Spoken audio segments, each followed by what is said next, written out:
The views and content expressed on the Pop Culture Courtroom are provided solely for educational and entertainment purposes and do not constitute legal advice. For any legal matters, please consult with a licensed attorney.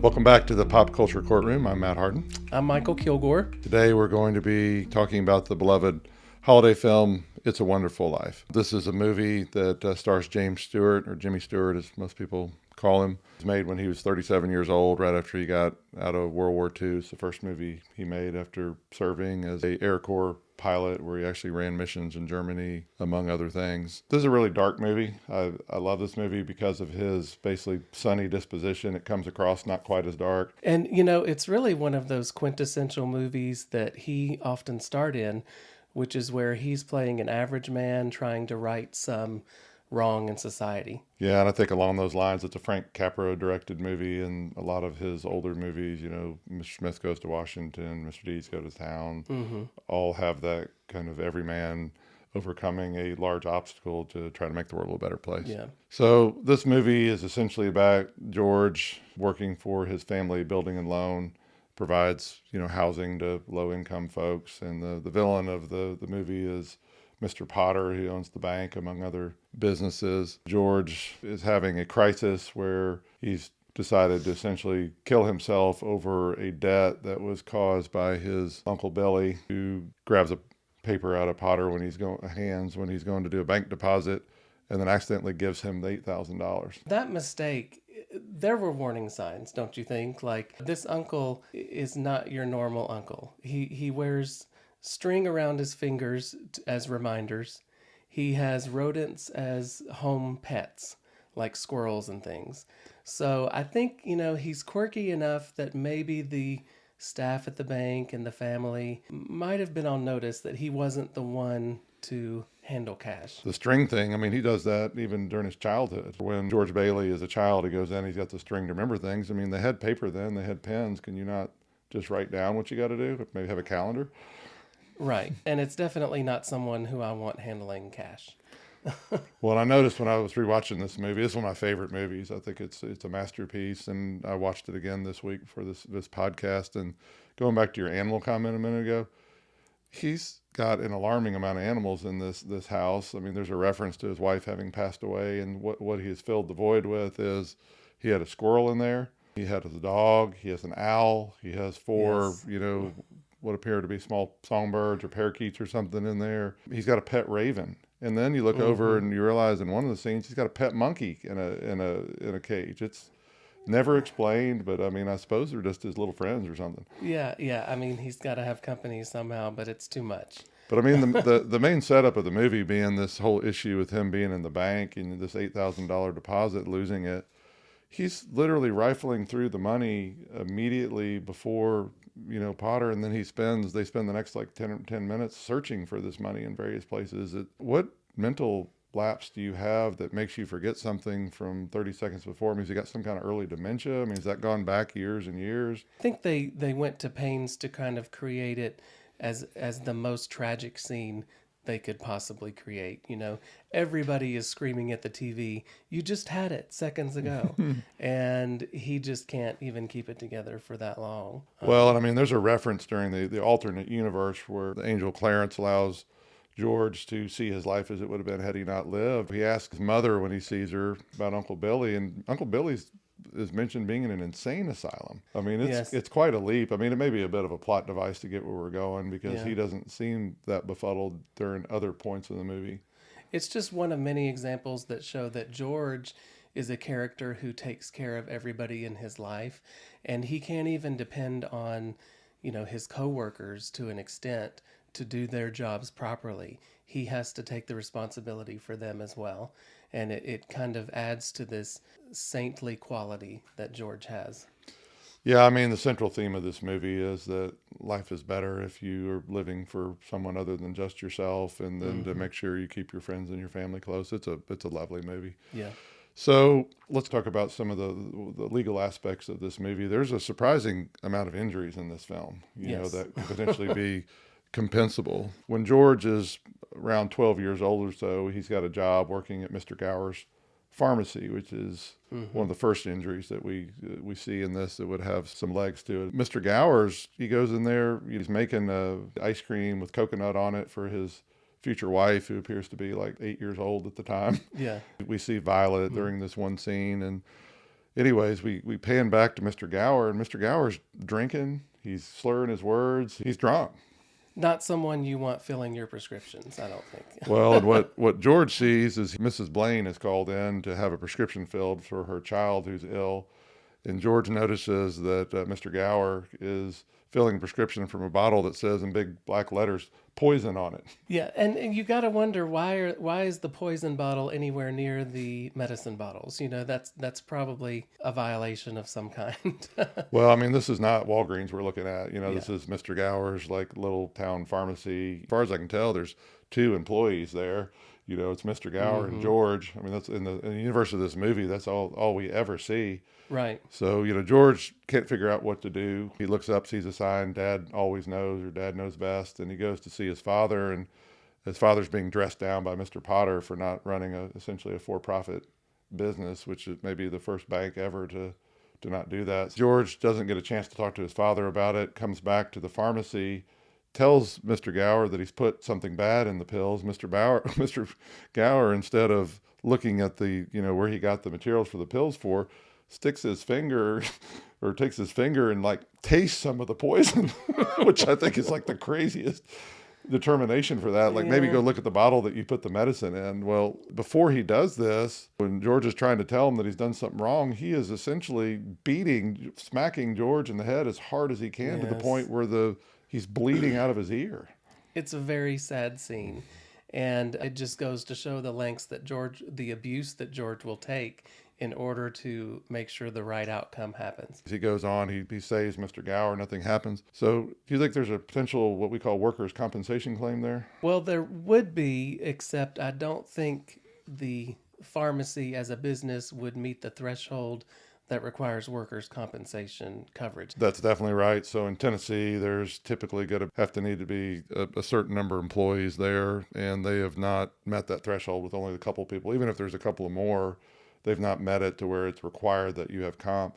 And I think there's a second factor that we would look at here, which is there's an exception, even if they had opted into comp or qualified for it, that this is an intentional act by an employer to hit them. That's an exception to the comp rule. So workers' comp, for those of you that aren't aware, is a system that is set up in Tennessee and many other states whereby if you're injured, they don't really look at the cause, whether somebody's negligent or not. It covers you for your injuries and often some portion of the money you would have earned if you'd been able to work. And it's frankly a system that in many states keeps getting carved down less and less and less, including Tennessee, where there's not a whole lot of compensation for those cases anymore, unfortunately. Yeah, it's very unfortunate if you're injured in Tennessee, because the comp laws really don't favor the workers. I don't think that Mr. Gower's pharmacy be required to have comp. I think there could be a potential case for that. I mean, given what we know about George, he would never bring that lawsuit. No, he wouldn't. And, he could make a civil claim for assault, but we don't really see in the movie that George's injury required medical treatment. And without injuries that require some kind of medical documentation, it's hard to make a civil claim like that stick. Well, not only that, there's probably a criminal claim as well for it. So, often in the legal world, if you're convicted of a crime, it will make the civil case, the civil case is for money, the criminal case is for some type of punishment, whether it be a fine or jail or something else like that. But if you get convicted of the crime, it's often going to make it much easier to pursue the civil case. But George is a guy who makes sacrifices for other people throughout this entire movie. So what he does instead of suing Mr. Gower is he makes a lifelong friend. Yeah. When George is an adult, he wants to go. He wants to be an explorer, wants to travel the world, which he never gets to do because of his various sacrifices. Mr. Gower's the one that buys him the suitcase for his trip. Yeah. So it's a very sweet ending to that arc of the movie. What do you think about the prescription error portion of the scenario? All right. So to get to that, we've got to get to the alternate universe here. So in the story, you know, George ultimately will come back to the $8,000 that's missing. He tries to borrow the money from Potter. He pledges his life insurance policy, which is like a $15,000 policy toward that. Mm-hmm.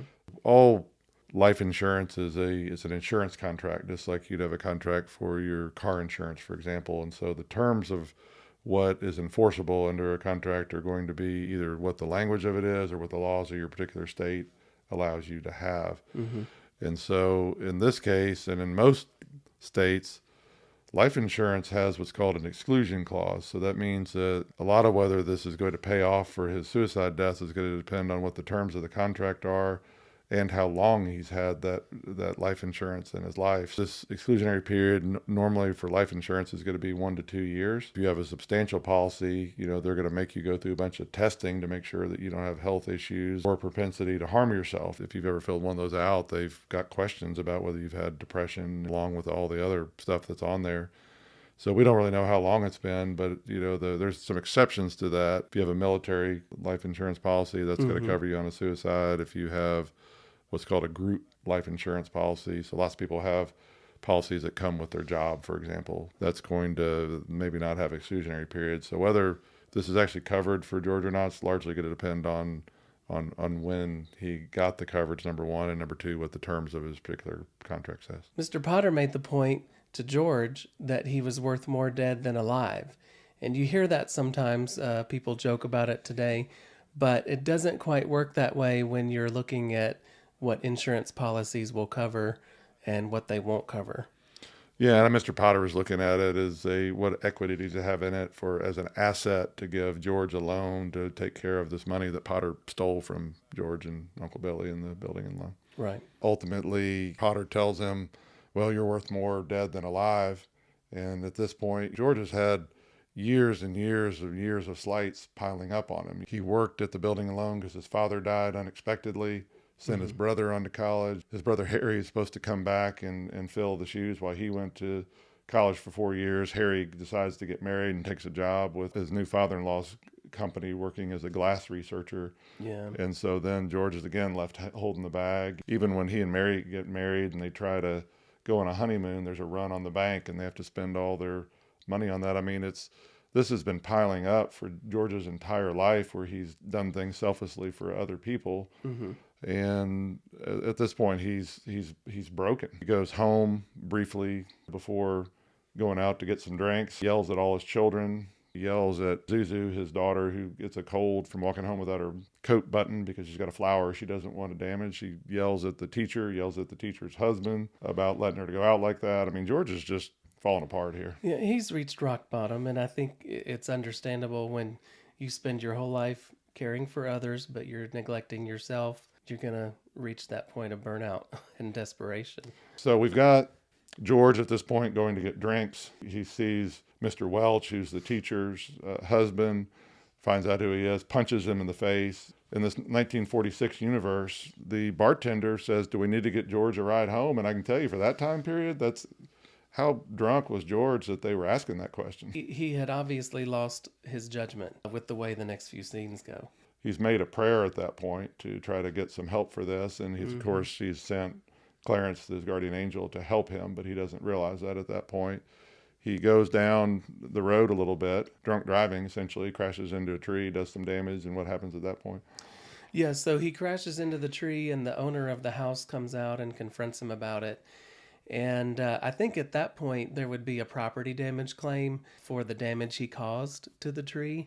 If the tree is so damaged that it dies, George may have to replace it. But you really don't see any other damage other than what happens to his own car at that point. So I'm really hoping at this point that George has comprehensive auto coverage, because otherwise he's going to be out of pocket for that damage. Yeah, and George is essentially driving an open air car in the middle of a snowstorm. Yeah. while drunk on the streets of Bedford Falls. Well, he's not feeling the cold because of his internal heating system. So, I mean, he's not hitting that car at a great deal, or hitting that tree at a great deal of speed. So I'd be surprised if there's really that much damage to it that couldn't be fixed. I mean, it looks like it's a pretty mature tree, and it looks like it bounces right off. And I don't know. There definitely is a claim for damage for that, but I don't know particularly that's worth that much money, really. Yeah.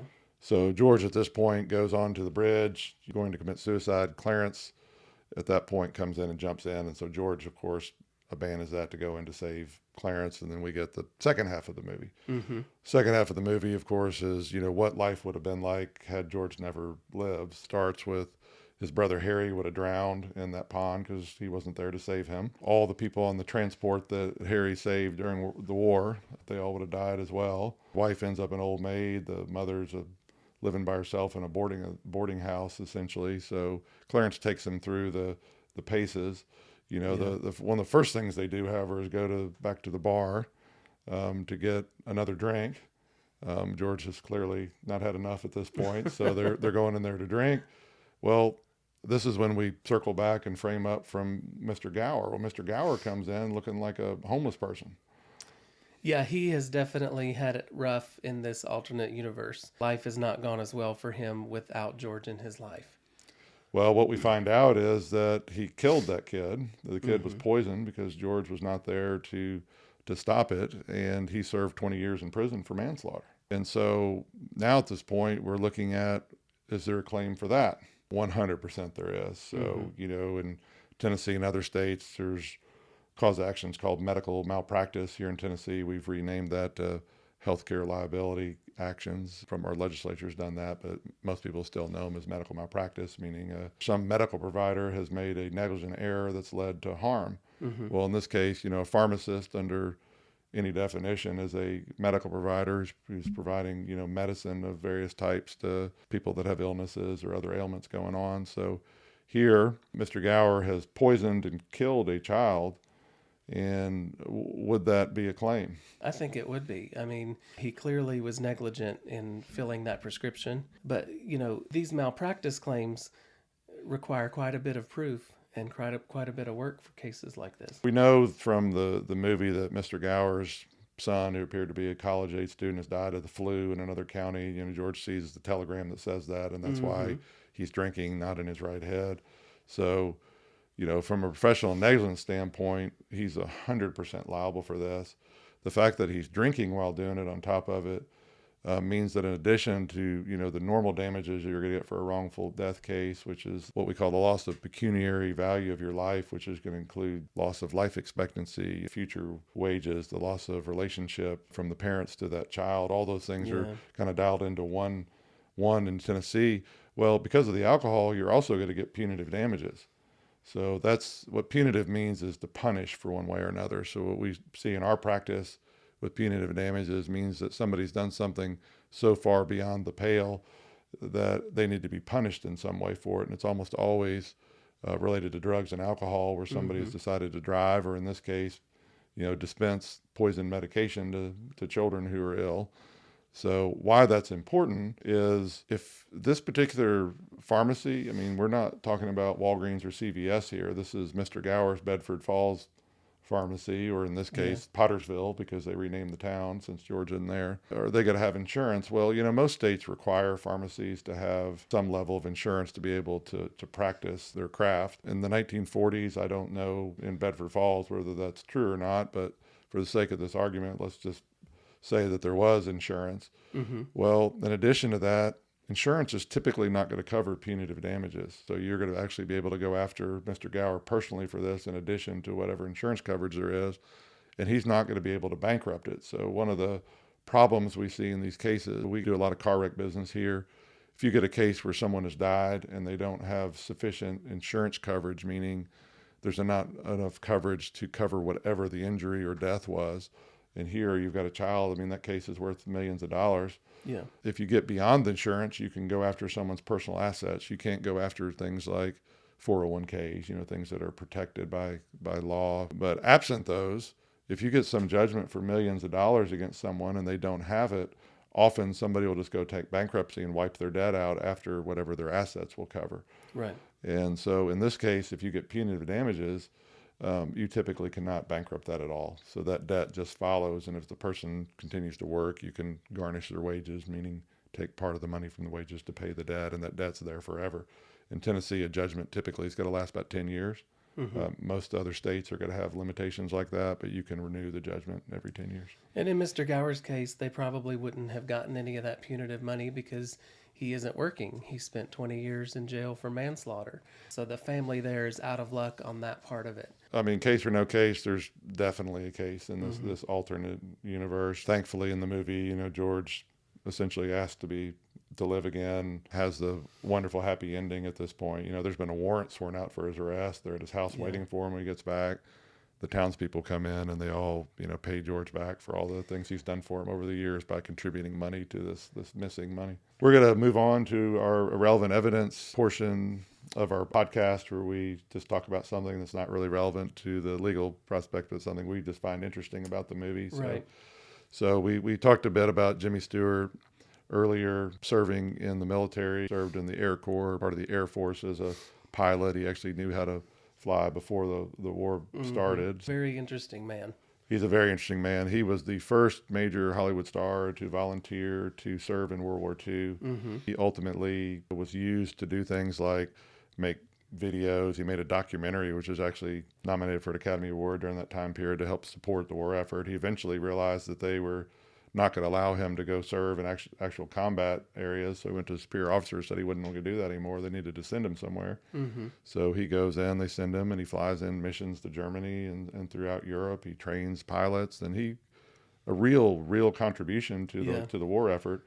He ends up, going from private all the way to colonel during the war, one of the few military people to ever do that in our history. Stays in another 20 years after World War II ends. Eventually he's promoted to brigadier general, also the highest ranking actor to ever, serve in the military one way or another. And he goes out when he's 60 through forced retirement, which they had at that time period, which we don't seem to do quite as much anymore. Oh, yeah. I mean, not only did he have an amazing acting career, but an amazing military career by any standard. And it just kind of shows that the character of George, I think, is kind of playing in his real life, in Jimmy's real life. Well, and it made, Michael and I were preparing for this podcast today. We started trying to think about, for our relevant evidence portion, in modern Hollywood, who would we expect to, volunteer for a world war? And that's a very short list of people. And so ultimately we kind of diverted it to being about who might make really good soldiers if they did, of Hollywood actors, no matter where they're from. And what was interesting about our conversation was all of the people are older. So, I mean, we have all these actors now in their 20s and 30s that seem to be, like man boys, where they're very, very slight people. That's very, 125-pound, Timothy Chalamet type actors who are, good, fine actors, but they're just not action stars that, many of us grew up watching in the 90s and the early 2000s. All the people that are action stars now that we could come up with, absent maybe a few Marvel type characters, or they're late 30s, 40s, 50s, 60s even. Yeah, I thought of Mark Wahlberg, who is probably getting on in age, but he's over 50. He seems to have the physical ability for military service, and also, he does make quite a few of those inspirational, patriotic type movies, like Lone Survivor and Patriot Day. Yeah, and Deepwater Horizon, about the oil spill in the Gulf. So I like him. I went straight action star with mine. I mean, the first person I thought of was Jason Statham. I realized he's not an American. He could certainly go fight for England or Great Britain. Good Lord, I think that guy can kick some butt in real life. Yeah, he wouldn't need a rifle. The next person I thought of was The Rock. And I realized that if you're a bodybuilder, there's a difference in bodybuilding, having big muscles and being legitimately strong. The weightlifters or the strong people. Bodybuilders are doing, high reps of lower weights so they can balloon up. I don't know. I still find him to be a remarkably likable action star. Even in movies like in the Fast and the Furious world, I like those movies probably more than I should admit, but he was a real jolt of adrenaline in it. I mean, he does stuff like old school Arnold Schwarzenegger things, like he has a cast on in one of the movies and needs to go fight, and so he literally flexes and the cast comes off. I mean, that's phenomenal. Yes. That's a man. That's a great. That's moment. A man made for war. Yeah, definitely. Well, who else you got? I was thinking of Glenn Powell. I think he grew up in Texas, or at least lived there for a while. And seeing him in Top Gun Maverick just kind of set him up in my mind as, someone who could serve in the military and do well with it. Very charismatic, likable guy.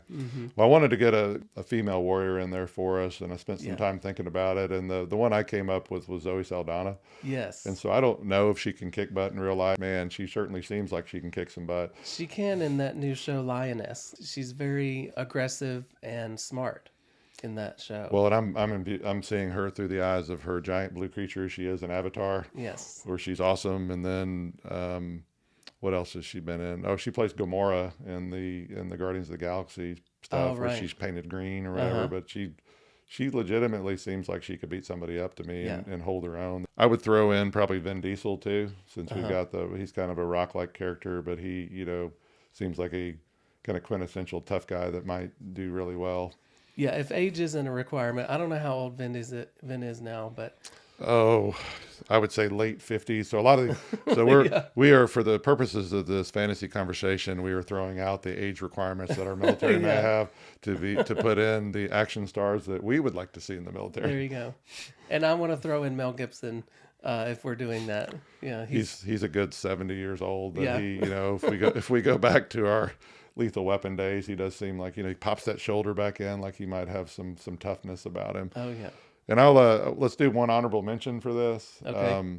We got to have my man John Wick in there. Yes. I mean, we're kind of going for some brawn people, but I mean, in modern warfare, I mean, you've really got to know your way around a gun. And if you've ever seen John Wick, and when his poor dog is taken away from him by gangsters, and he proceeds to kill a good 100 people just in that first movie over the slight to his dog. Now they're all gangsters, so we can't feel too bad for him. Yeah, yeah, and I think of him as like a special ops or a covert ops kind of position, not so much like a traditional war soldier. Well, I think we've kind of leaned into kind of these bodybuilder kind of guys, but I think the realities of war would make it difficult for those guys to be as successful. I mean, I read some article one time about how many calories The Rock eats every day, and it was like an astronomical number, plus the amount of having to exercise to look like that would be remarkably difficult during actual wartime. So maybe some of these slight actors would, be able to sit in their back rooms and fly a drone around and bomb people that way. So maybe we're selling them short. I don't know. There might be more, when the situation calls for it. Oh, good Lord, we left out Jason Momoa. Oh yeah, yeah. He definitely seems like somebody that might tear off someone's arm and beat them with it. So I think we've got some, and he's a little bit younger, so we're at least getting into the 40s now. But 20s and 30s actors do better. You need to be tougher. Yeah, and more patriotic. Patriotism is always a good thing, and so. Well, thank you all for listening to us on It's a Wonderful Life. If you've not seen the movie, go check it out. I think it's one of the greatest movies of all time, and it's hopeful in a way that I think our world really needs, where you can lead a really special life by doing right by all the people around you. So thanks for joining us. We'll see you next time. The Pop Culture Courtroom is a Matt Hardin Law production. If you've been involved in a car wreck or any other type of personal injury or wrongful death case, check us out at matthardinlaw.com or give us a call at 615-200-1111.